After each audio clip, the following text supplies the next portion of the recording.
La producción de Otra Mañana se comunica con los nuevos Motorola Razr 60 y Motorola Razr 60 Ultra. Hello, Moto. Este fin de semana, el sector Alianza País confirmó a Javier García como uno de los nombres que está a disposición del Partido Nacional para presidir el honorable luego de una reunión que se llevó adelante en el departamento de Durazno.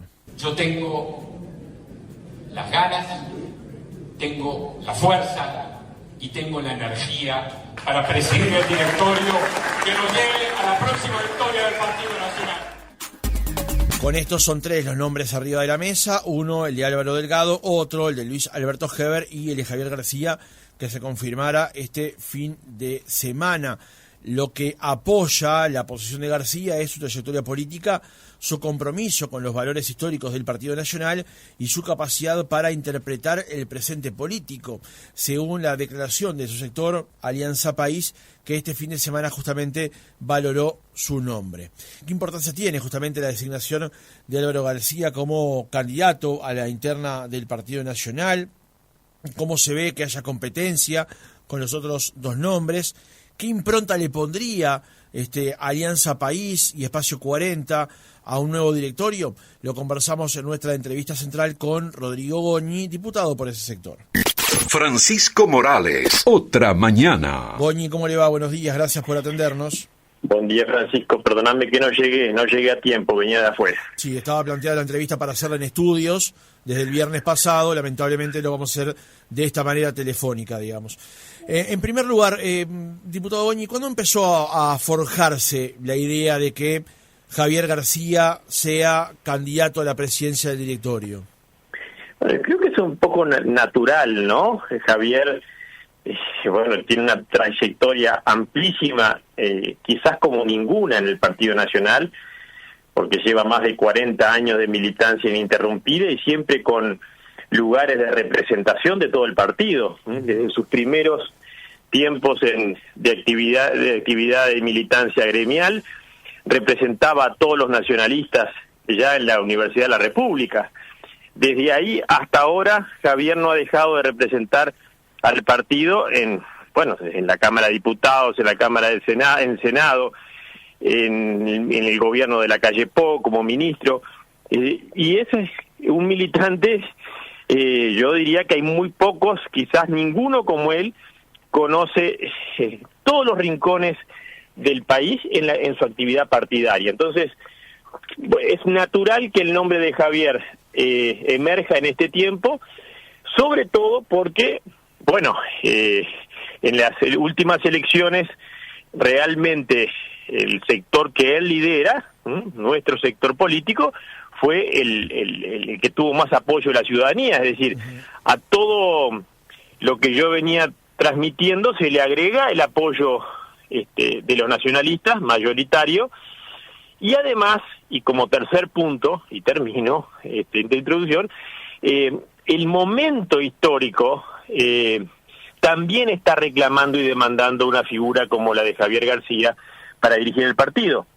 ¿Por qué? Básicamente porque, nuevamente en la oposición y ante un frente amplio que realmente está desorientado, se necesita una oposición con el Partido Nacional firme, con un rumbo claro y con esa certeza que Javier García, reitero, desde hace muchísimo tiempo viene generando en todas las organizaciones que participa. ¿Cómo valora usted el hecho de que haya tres nombres y de peso que estén disponibles ante los convencionales para presidir el directorio? Habla muy bien del partido, habla muy bien de la responsabilidad que, digamos, no solamente estos tres dirigentes, sino que todos los sectores están asumiendo en esta circunstancia histórica, porque todos los sectores del partido están ofreciendo sus líderes. Creo que en la clara convicción de que en la dirección del Partido Nacional se juega gran parte de la buena oposición que tenemos que hacer en estos 5 años, pero además en el camino que hay que recorrer para recuperar el gobierno. Desde fuera se puede advertir de que hoy no hay consensos en que uno de los nombres sea el elegido por los 500 convencionales. ¿Es una lectura posible? consenso no hay de quién debe ser la figura. Sí hay, como tú decías recién, el consenso de que tiene que ser uno de los nombres que tiene más trayectoria y más respaldo popular. Los tres, tanto Luis Alberto Heber con su trayectoria, Álvaro Delgado también como último candidato del partido, y Javier García como el líder del sector mayoritario del partido, está hablando de que, bueno, se asume con la mayor responsabilidad, que no siempre, muchas veces el directorio se privilegió una figura más de consenso, porque el directorio no iba a tener quizás el protagonismo que sí o sí en estos 5 años el partido tiene que tener. Indudablemente, no es solamente por estar en oposición, es porque realmente estamos ante un gobierno que, dicho pronto y mal, no da pie con bola, y hay que estar no solamente marcando esos errores, sino exigiendo que se corrija. En estos momentos está el senador Da Silva, también de nuestro sector, bueno, reclamando que se revise y se corrija una barbaridad lo que se hizo en colonización desde todo punto de vista, una cadena de errores que no para, es decir, una semana sí y otra también, el gobierno le está errando feo en situaciones concretas que, más allá de su, digamos, traducción o trascendencia institucional concreta, tiene un nivel simbólico enorme. Es decir, nosotros esta semana también vamos a tener en el Parlamento el tema del cierre de la Biblioteca Nacional. Es decir, realmente el gobierno no deja de errarle y necesita un partido nacional que le reclame corregir. Usted dice que el gobierno requiere, de alguna manera, un partido nacional con una mirada determinada del accionar del gobierno. La elección del presidente del Partido Nacional, del presidente del directorio, ¿va a venir luego de un análisis de saber qué tipo de partido nacional requiere este momento, o en realidad se va a elegir primero la persona y después se va a elegir la estrategia? Bueno, yo creo, por lo menos es lo que visualizo y lo que percibo, y creo que muchos percibimos, que la enorme mayoría de los nacionalistas quiere una figura como más frontal, por decirlo de alguna manera, más firme en reclamar corrección, errores, incluso de contestar sobre todo esas medias verdades que le están haciendo un daño terrible al país, porque esa obsesión que tiene el Frente Amplio por echarle las culpas todo al gobierno anterior, que no hace más que demostrar su enorme incapacidad para resolver lo que un gobierno tiene que resolver, le está generando además un riesgo muy, muy grave, por ejemplo, en la calificación crediticia internacional, lo que sería una catástrofe. Después de que en plena pandemia Uruguay fue el único país que logró mantener y fortalecer en la región su calificación crediticia, que eso redunda no solamente en el acceso al crédito internacional, sino también a las tasas. Hablamos de cientos de millones de dólares de menos de intereses por tener la calificación crediticia que se tiene.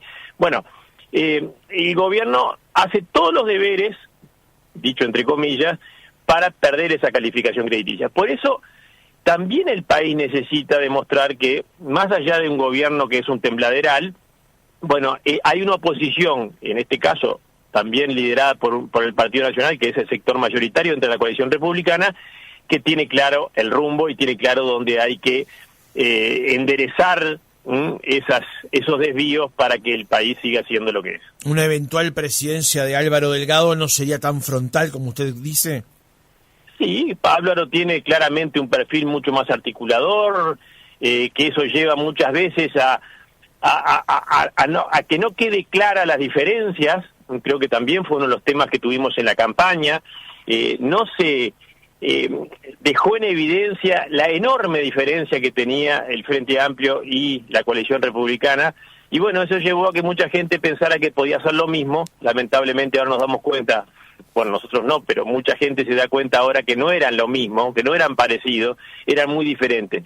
Para marcar esa diferencia en temas claves, sobre todo la responsabilidad de gobierno es que Javier García, yo creo que no hay ninguna duda, es la persona indicada para liderar en este tiempo una oposición firme, frontal y además con contundencia a la hora de reclamar responsabilidades y correcciones en los desvíos que, reitero, un día sí y otro también tiene el gobierno. Le hacía estas preguntas porque el propio García dijo el fin de semana: a mí no me gusta el término la oposición responsable, porque parece de esas anatas que se repiten y no tienen contenido, porque nadie se autopercibe irresponsable. Nosotros no somos una oposición responsable, somos la alternativa. ¿Esa es la forma en la que el Partido Nacional debe pararse hoy ante el gobierno, ser la alternativa al gobierno? Sí, a ver, más allá del giro idiomático, el partido siempre va a ser el partido de la responsabilidad. Lo fue desde su inicio. Ciertamente, lo que Javier plantea es que no solamente tenemos que asumirnos como oposición, digamos, por un periodo importante, sino que desde ya tenemos que empezar a trabajar la alternativa. La alternativa se maneja cuando con claridad se plantean esas diferencias, y reitero, Javier, creo que a nadie le cabe duda de que es el que mejor marca esa alternativa, y por eso, reitero, creo que la mayoría del partido está reclamando a Javier para dirigir al partido en este tiempo. Por eso insisto con el tema, diputado, porque es interesante plantearlo de esa perspectiva. La forma en la que Javier García podría conducir al Partido Nacional, al ser justamente oposición al gobierno del Frente Amplio, aparece como bien distinta de la que puede ser eventualmente Álvaro Delgado. La pregunta es si el Partido Nacional no debe resolver primero qué tipo de oposición va a hacer para luego determinar quién va a conducir a ese partido. Bueno, yo creo que ya está claro, Francisco. Es decir, uno ahora, a través de los medios que son más rápidos y más claros en marcar, digamos, lo que la ciudadanía siente, percibe, en las redes sociales, claramente la enorme mayoría del Partido Nacional está reclamando una figura más frontal, más radical en el buen sentido, digamos, radical en la diferencia con el Frente Amplio.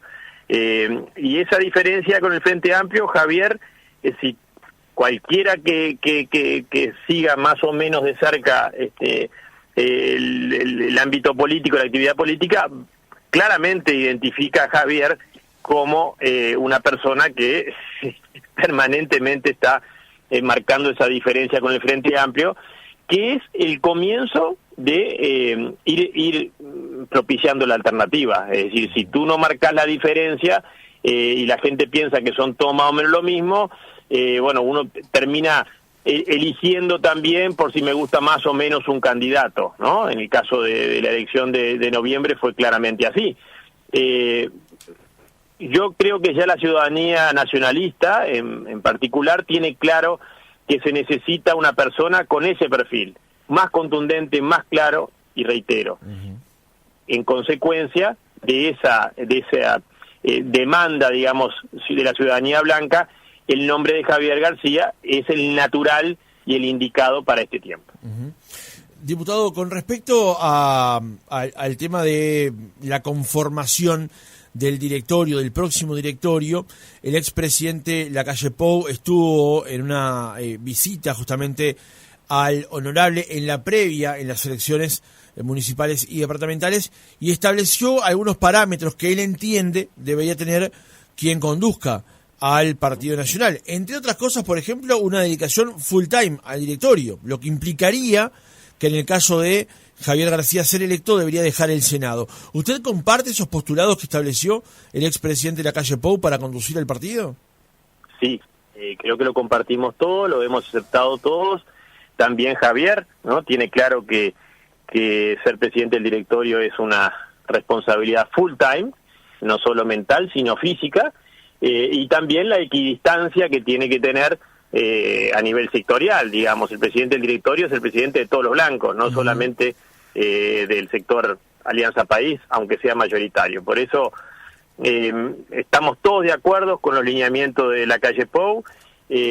no solamente en que tiene que ser full time, sino, bueno, naturalmente un partido tiene que estar modernizándose y actualizándose permanentemente en este tiempo de cambios, y Javier tiene planes muy claros, muy concretos en darle al partido esa actualización y modernización que no solamente el presidente Lacalle está pidiendo, sino que también creo que el contexto y los nacionalistas todos lo reclaman en igual forma. No voy a pedir que lo blanqueen este reportaje, pero algunas pinceladas de cuál debería ser el encare del Partido Nacional para los próximos 5 años desde esa perspectiva, de esa nueva gestión.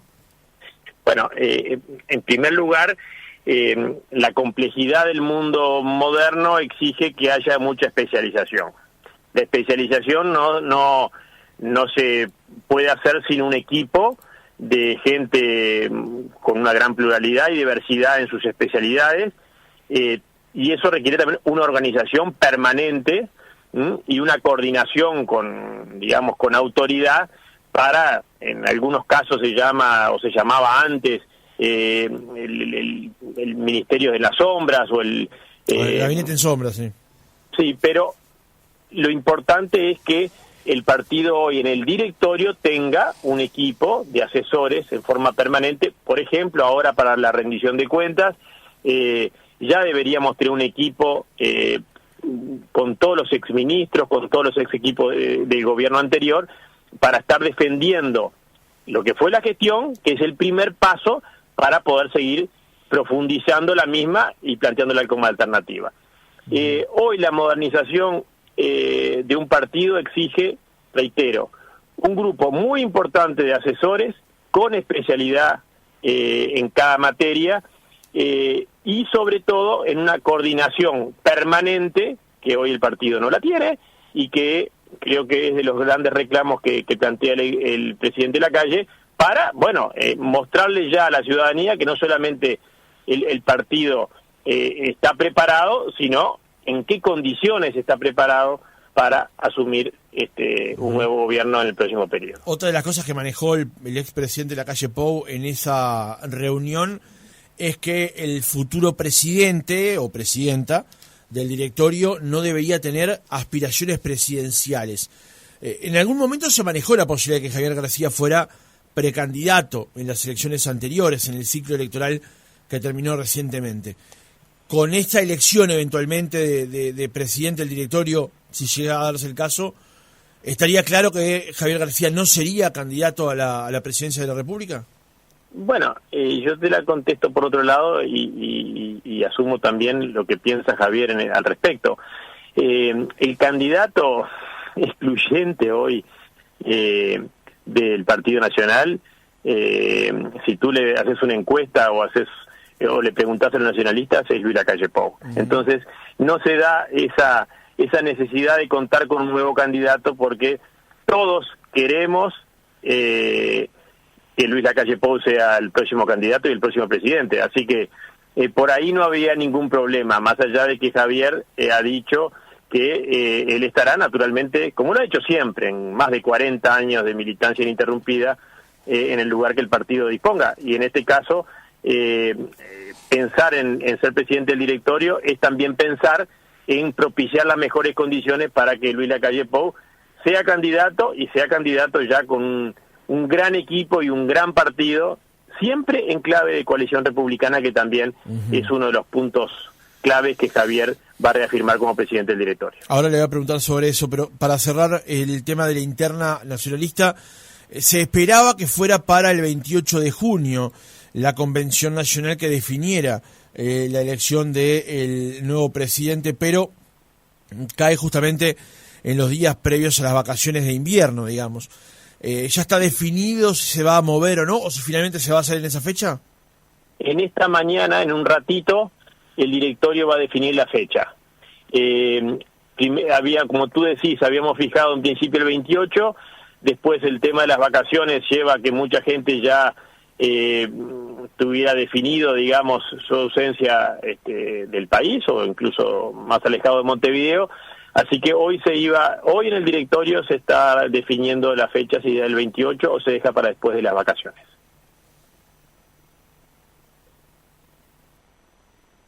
Otra Mañana, en vivo por Oriental. Otra Mañana, on demand, Spotify, Apple Podcast, YouTube. Elegí Otra Mañana. Estamos conversando con el diputado del Partido Nacional, Rodrigo Goni, integrante de Alianza País, Espacio 40. Usted lo mencionaba recién, diputado, cuando hablaba de la coalición republicana. Este fin de semana, el líder del Partido Independiente, Pablo Mieres, reclamó que las fuerzas políticas que se nuclearon en la coalición republicana, antes llamada coalición multicolor, inicien la discusión que permita sentar las bases de un funcionamiento orgánico más allá del ciclo electoral. ¿Está definido ya, o a título personal, por lo pronto, usted entiende que sí o sí debería haber coalición republicana a nivel nacional para el próximo ciclo electoral? Absolutamente, comparto plenamente el planteo de Pablo Mieres, que además es nuestra disposición. Más allá además de nuestra disposición, es un reclamo, te diría que casi unánime, de todos los ciudadanos que adhieren a la coalición republicana. Sobran razones para que la coalición republicana consolide su estructura, incluso su comparecencia a nivel de todo el país, pero además un funcionamiento orgánico que implica, tener un comité ejecutivo, un secretariado, un órgano de gobierno permanente donde todos los partidos tengan la posibilidad de incidir en las decisiones que tome la coalición republicana. No solamente un tema de información, es un tema de poder incidir y ser protagonista de el accionar político de la coalición republicana. Así que yo espero, Javier García es claro en la clave republicana, que ya este año podamos avanzar definitivamente hacia una coalición republicana, que no implica que la eliminación de los partidos que la integramos, sino una organización que los nuclee con todos los beneficios que en estas últimas elecciones está claro que conllevaría. Es decir, desde el punto de vista electoral, hoy tendríamos otra configuración en el Senado, otra configuración en diputados, y además yo creo que la ciudadanía está reclamando, incluso para poderle darle el apoyo definitivo en una elección, que esta coalición republicana se consolide. Una entrevista en el diario El País de este domingo al doctor Ojeda, secretario general del Partido Colorado, planteaba que es necesario potenciar la marca coalición republicana. ¿Usted entiende que, este año debe ser el año en que se debe terminar de formar, con todos los vericuetos y arquitecturas legales del caso, pero que si este año se debe formar la coalición republicana? Si no terminamos de hacerlo este año, será comienzo del que viene, pero ya este año tenemos que avanzar claramente en ese sentido.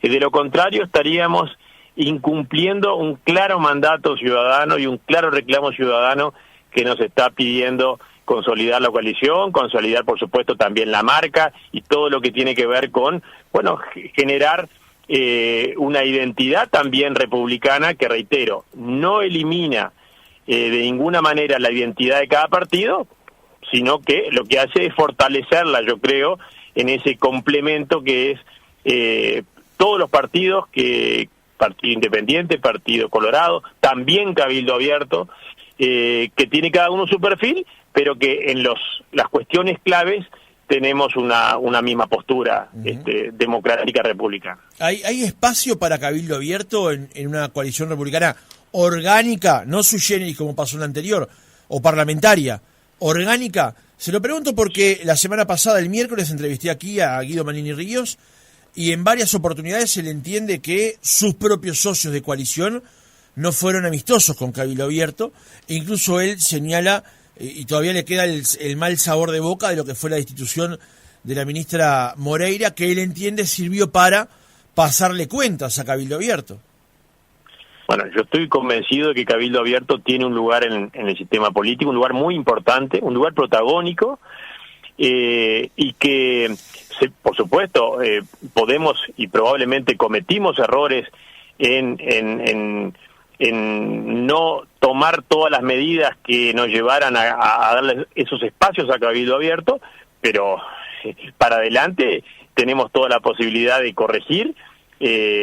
Lo que reitero, la gente está pidiendo, también la gente de Cabildo Abierto, pero también la gente de los demás partidos, que Cabildo Abierto sea parte protagónica de la coalición republicana y bueno, pueda aspirar a recuperar todo su apoyo electoral, que a la postre determinó que nosotros pudiéramos ganar las elecciones en el periodo anterior. Así que vaya si será importante, por convicción o por necesidad, que Cabildo Abierto integre la coalición republicana y logre recuperar el espacio que perdió en la última elección.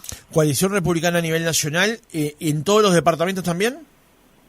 Sí, absolutamente. Yo creo que, yo te diría que la enorme mayoría lo está exigiendo, y lo está exigiendo con urgencia. No da para más no tener coalición republicana en todo el país. Uh-huh.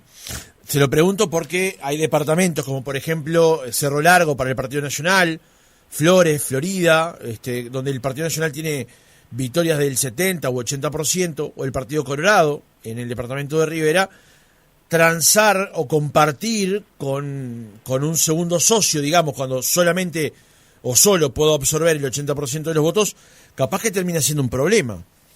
No, yo creo que sería una mirada muy miope. Y al revés, en esos partidos donde en este caso los nacionalistas, en los primeros que tú mencionabas, y también en Rivera, el Partido Colorado, tienen al revés la mayor responsabilidad de ceder espacio por un bien mayor.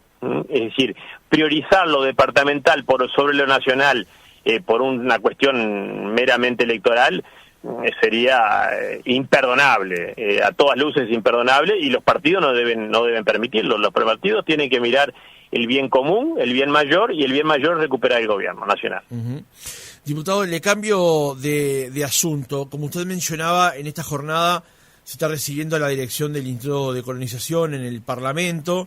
Esto ha sido a instancias del senador Sebastián da Silva, que desde un primer momento ha estado en contra de lo que es la compra del campo por parte de Colonización, en particular por la situación también de su presidente. Esto lo denunció el senador Robert Silva. La pregunta es, ¿qué análisis hace usted con respecto a los primeros traspiés que ha tenido el gobierno, por ejemplo, en el caso de Cecilia Cairo, en el caso de Koch, ahora el caso de El señor Viera? Y como se dice ahora comúnmente, son errores no forzados, porque son errores que realmente no hay ninguna razón para cometerlos, y son errores graves, porque generan una incertidumbre que se agrega a la incertidumbre que el mundo hoy está viviendo cada vez más, innecesariamente, bueno, por poner personas que no estaban en condiciones de ocupar cargos importantes, nada más y nada menos que en el Poder Ejecutivo. Lo del puerto fue un escándalo. Lo de Colonización es la peor de las señales, es de vuelta retroceder a lo político por sobre lo jurídico, a lo político ideológico por sobre las razones de interés general. Es decir, es un desastre por donde lo mires. Entonces, lamentablemente lo de la biblioteca, el peor de los símbolos.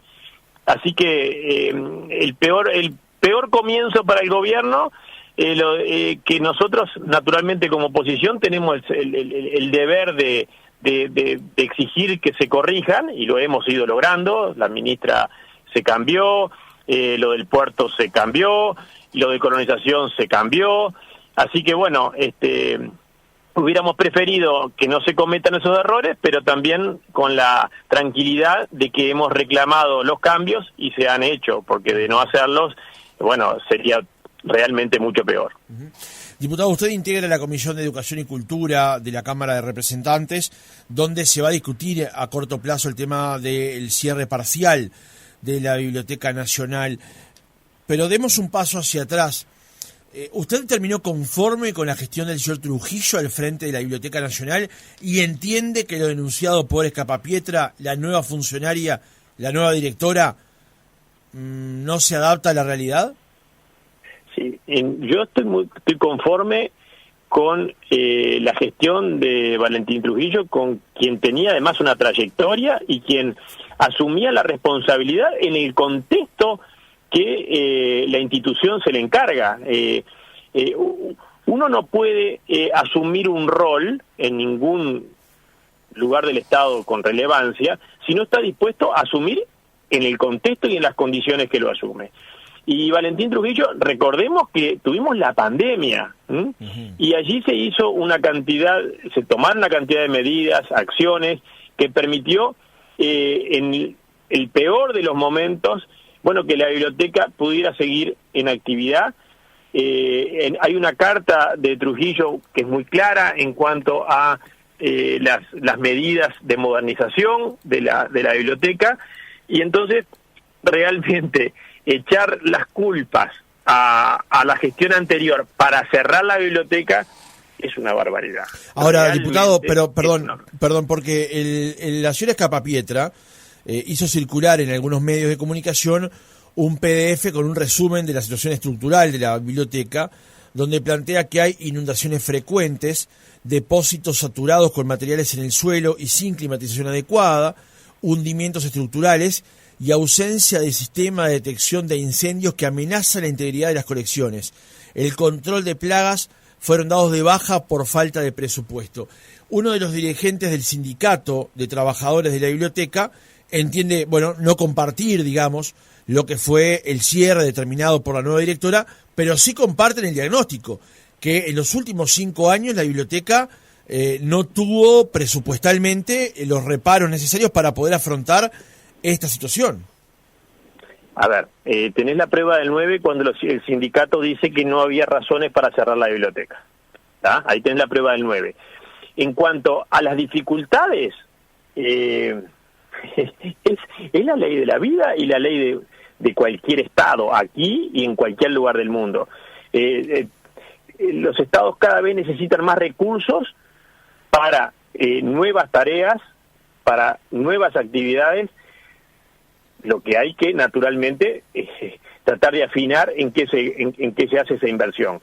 El Ministerio de Educación y Cultura, y también con la biblioteca, se hizo lo que estaba al alcance de hacer.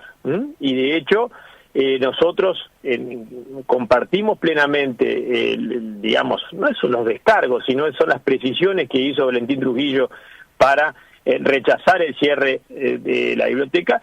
Lo que uno, cuando ve esos temas, naturalmente, uno no va a poner en peligro la salud de los ciudadanos o de las personas que vayan a la biblioteca. El propio sindicato dice que ese riesgo no se corría, y las medidas para mejorar, por supuesto, que todos tenemos que hacerlas, también dentro de las posibilidades que tengamos. Ahora, cerrar una institución con la biblioteca, que sería lo mismo que podría pasar en un hospital o en una escuela.